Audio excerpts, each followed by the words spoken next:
Rangiroa's lagoon is also a refuge and a nursery where many sharks come to give birth. Blacktip reef sharks make the 20-mile journey from Taputa Pass to the innermost sanctuary in Rangiroa, the spectacularly beautiful Blue Lagoon.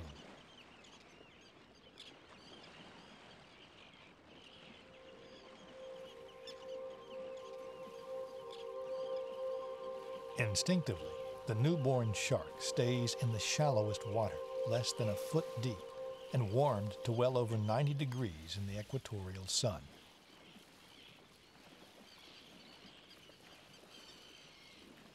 No large predator can possibly invade this womb-like environment.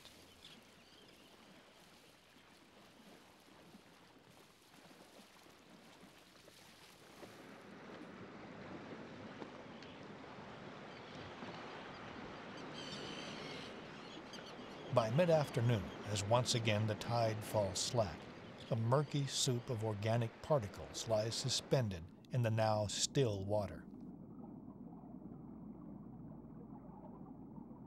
These conditions are used by yet another of Rangiroa's shark species to hunt.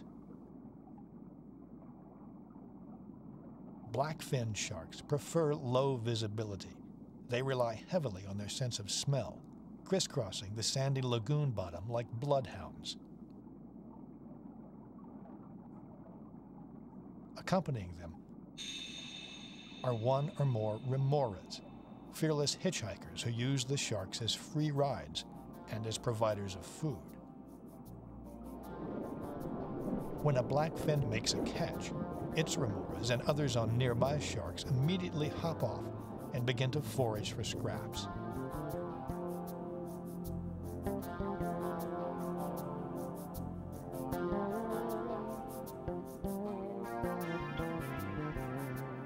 When they've finished eating, the remoras hitch back aboard the nearest passing shark.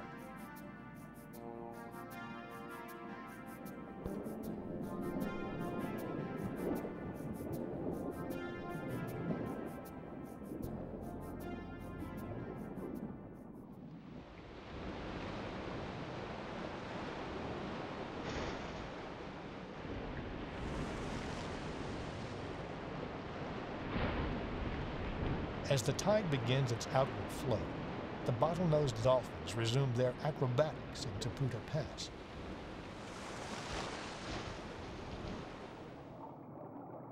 Below, the sharks begin to gather. Though their numbers are large, these resident sharks are no match for the dolphins, at least as witnessed by Dr. Michael Poole. We've observed these bottlenose dolphins in the presence of silvertip sharks, literally swimming corkscrews around these silvertip sharks, and at times tail whacking them with their tails, literally hitting these sharks as if to say, we're masters here.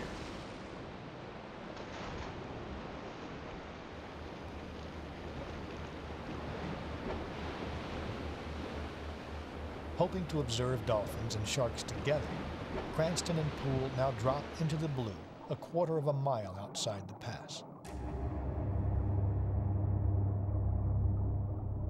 They're soon discovered by a small pack of silvertips, accompanied by a group of silky sharks.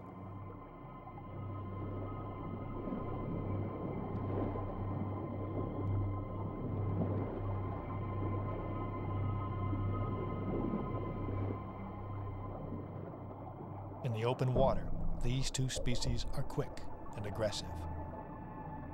They move in with alarming speed, tangling with the safety divers.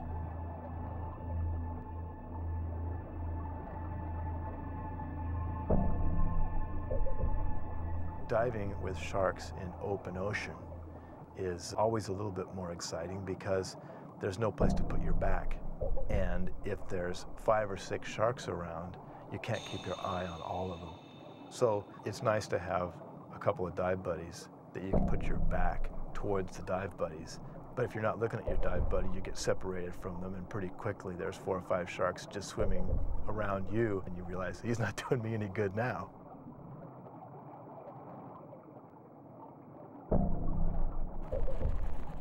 Before they can see them, the divers hear the whistles and clicks of bottlenose dolphins.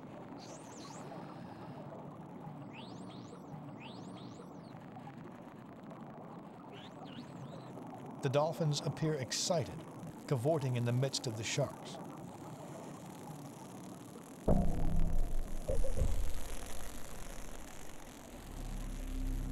But then 4 adult male dolphins arrive, swimming shoulder to shoulder, showing off their 10-foot-long broadsides.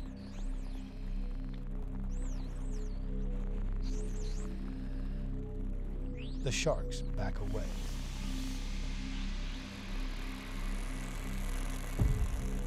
The dolphins move closer to the divers.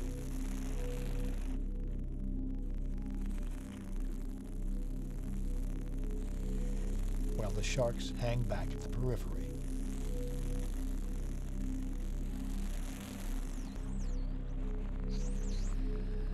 Relaxed and confident, the dolphins seem to have claimed this part of the ocean as their own.